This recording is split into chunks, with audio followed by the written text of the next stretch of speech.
নমস্কার বন্ধুরা, আমি কল্পনা রান্নাঘরে সবাইকে স্বাগতম জানিয়ে আজকের পর্ব শুরু করছি। আজকে বানাবো পটলের রেসিপি। পটল রেসিপি করার জন্য প্রথমে দেখো আমি পটল নিয়ে নিয়েছি, পটলগুলোকে ধুয়ে নিব। এই পটলের রেসিপি কিন্তু তোমরা অনেকভাবে খেয়েছো, তো এইভাবে খেয়েছো কিনা অবশ্যই তোমরা দেখে কমেন্ট করো। পুরো ভিডিওটা দেখার অনুরোধ রইল। এখানে পটলগুলোকে ধুয়ে পরিষ্কার করে নিতে হবে, তারপর পটল কেটে নিব। এখানে আমি দা দিয়ে করছি, তোমরা চাকু দিয়েও করতে পারবে। আমার দা দিয়ে সুবিধে মনে হলো, তার জন্য আমি দা দিয়ে করছি। বন্ধুরা তোমরা অবশ্যই দেখবে কিভাবে কাটছি, তাহলে কিন্তু খুব সহজেই শিখে যাবে। তো এইভাবে প্রথমে পটলের যে খোসাটা হয় সেটা আমি দা দিয়ে চেঁচে ফেলে দিলাম। এবার দুই হাত দিয়ে চেপে যত মিহি করে কেটে নিবে ততই কিন্তু দেখতে সুন্দর হবে। এক পাশটা কিন্তু তোমাকে কাটা যাবে না, এক পাশটা কাটবে। তো এইভাবে দেখো কেটে নিচ্ছি। তোমরা দেখো তাহলে কিন্তু খুব সহজ পদ্ধতিতে করেছি, তোমরা অবশ্যই সবাই করতে পারবে। আর এটা কিন্তু দেখতে ভীষণ সুন্দর হয় ভাজার পর। তো এইভাবে সবগুলো পটলই কেটে নিতে হবে। আমি একটা পটল তোমাদের দেখিয়ে দিলাম। এভাবে সবগুলো পটলকেই আমি কেটে নিয়েছি। এবার পটলগুলোকে ধুয়ে পরিষ্কার করে নিতে হবে। এখানে আমি 6টা পটল নিয়েছি। পটলগুলো এবার ধুয়ে উঠিয়ে নিচ্ছি। বন্ধুরা তোমরা যদি নতুন হয়ে থাকো চ্যানেলটা সাবস্ক্রাইব করে দিও, লাইক কমেন্ট করে আমার পাশেই থাকো, বেল আইকনে প্রেস করে দিও, তাহলে কিন্তু সবার আগে তোমার কাছে নোটিফিকেশন পৌঁছে যাবে। এভাবে পটলগুলো যখন ধুয়ে উঠিয়ে নিলাম, দিয়ে দিলাম সামান্য একটু হলুদ আর লবণ মাখিয়ে পটলগুলো ভাজবো, তাহলে কিন্তু ভিতরে হলুদ লবণ ঢুকবে, খেতে ভালো লাগবে আর খুব সহজেই কিন্তু সেদ্ধ হবে। লবণটা দিলে অনেক তাড়াতাড়ি ভাজাটা ভালো হবে। তো এইভাবে দেখো পটলগুলো হলুদ লবণ দিয়ে বেশ সুন্দর করে মেখে নিচ্ছি।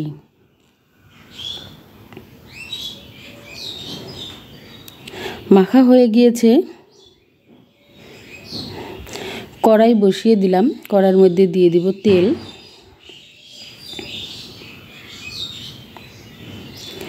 এবার তেলটা গরম করে পটলগুলো দিয়ে দিলাম। পটলগুলোকে এখানে গ্যাসের ফ্লেমটা কিন্তু লো করে ভাজতে হবে। এখানে যদি গ্যাসের ফ্লেম হাই করে ভাজো তাহলে কিন্তু পটল ভাজা হবে না, ভিতরে কাঁচাই থেকে যাবে। আর পটলটা কিন্তু ভাজতে একটু টাইম লাগে। তো এই পটলটা ভাজতে তোমাকে গ্যাসের ফ্লেমটা লো করে রাখতে হবে। এবার আমি গ্যাসের ফ্লেমটা লো করে ঢাকনা দিয়ে ঢেকে দিলাম পটলটা সিদ্ধ হওয়ার জন্য। এখানে মশলার মধ্যে নিয়ে নিলাম আমি রসুন আর হলো সাদা সরিষা, কাঁচা লঙ্কা। এটা সাদা সরিষা দিয়েই করবে। সাদা সরিষা দিয়ে করলে এটা খেতে ভালো লাগবে। কালো সরিষাটা দিয়ে করলে অনেক সময় একটু তিতকুটে ভাব হয়, সেটা যেন না হয় তার জন্য এখানে সাদা সরিষাটা দিয়েই করবে, খেতে ভালো লাগবে। আর পাটায় অবশ্যই একবার বেটে করে খেয়ে দেখবে, ভীষণই ভালো লাগবে। পাটার কিন্তু বেটে মশলা তারপরে রান্না করলে তাহলে কিন্তু অনেক গুণ স্বাদটা বেড়ে যায়। এর জন্য আজকে আমি পাটায় বেটে তারপর রান্নাটা করছি। তোমাদের যদি থাকে তাহলে করবে, আর না হলে মিক্সিতেই করে নেবে। এখানে দেখো মশলাটা বাটা হয়ে গিয়েছে, আমি তুলে নিলাম। আর পাটাটাও কিন্তু ধুয়ে এই জলটাও কিন্তু নিয়ে নিচ্ছি। পাটা ধোয়ার জল, আমার মা বলতো পাটা ধুয়ে এইভাবে জল নিলে নাকি তরকারির স্বাদটা অনেকটা ভালো হয়। তো জানি না কতটা সত্যি, কিন্তু মার কথা মতোই আমি করে থাকি এখনও। পটলটা দেখো ঢাকা উঠিয়ে দেখছি, এখানে গ্যাসের ফ্লেমটা কিন্তু লো করে ভাজছি। দেখো কত সুন্দর ভাজা হয়েছে। আর একটা এখানে টিপস দেখো, যখন এইভাবে ভাজা হয়ে যাবে এরকম হাতা দিয়ে চেপে দিবে, তাহলে কি এর যে কাটা জায়গাগুলো আছে সেটা কিন্তু আরও সুন্দর হবে, দেখতেও কিন্তু ভালো লাগবে। এইভাবে সবগুলো পটলই চেপে চেপে তারপর কিন্তু ভাজবে, তাহলে এর সৌন্দর্যটা অনেক গুণ বেড়ে যাবে। এইভাবে সবগুলোই পটল আমি সুন্দর করে চেপে দিচ্ছি।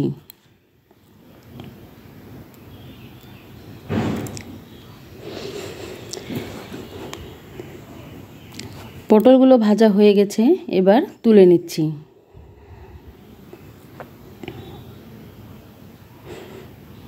একটু সাবধানেই করবে, বেশি তাড়াহুড়ো করতে গেলে পটলটা ভেঙে যেতে পারে। ওই তেলের মধ্যেই দিয়ে দিলাম একটা বড় সাইজের পেঁয়াজ কুচি। পেঁয়াজটাকে একটু ভেজে নিব। পেঁয়াজটা যখন হালকা একটু লাল হয়ে ভাজা হয়ে যাবে তখন তারপর পাটার মধ্যে যে মশলাটা করেছি সেই মশলাগুলো এখন দিয়ে দিচ্ছি। মশলাটাকে খুব ভালো করে ভেজে নিতে হবে।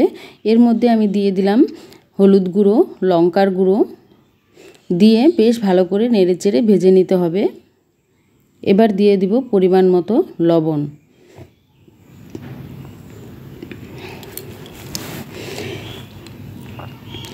এই মশলাটা কিন্তু খুবই ভালো করে ভাজতে হবে, এখানে জল দেওয়া যাবে না। যত তুমি গ্যাসের ফ্লেম লো করে ভাজবে ততটাই এর স্বাদটা কিন্তু বেশি হবে। এবার পটলগুলো দেখো দিয়ে মশলার সাথে আস্তে আস্তে করে ভাজতে হবে, কেননা যদি খুব তাড়াহুড়ো করতে যাও পটলগুলো ভেঙে যাবে, সেই দিকে খেয়াল করে তোমাকে ভেজে নিতে হবে। এইভাবে দেখো খুব সুন্দর করে আমি ভেজে নিচ্ছি উল্টিয়ে পাল্টিয়ে একটা একটা করে।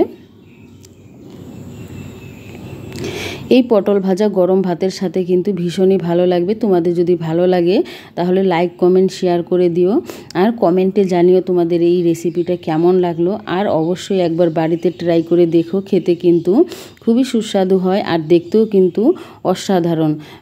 যে কাউকে বানিয়ে যদি খাওয়াও তাহলে কিন্তু অনেক খুশি হয়ে যাবে, কেননা দেখতে এত সুন্দর হয়েছে পটলগুলো, খুবই সুন্দর লাগে দেখতে আর রান্নাটাও কিন্তু অনেক ভালো লাগে। অবশ্যই তোমরা একবার ট্রাই করে দেখো। ধন্যবাদ সবাইকে।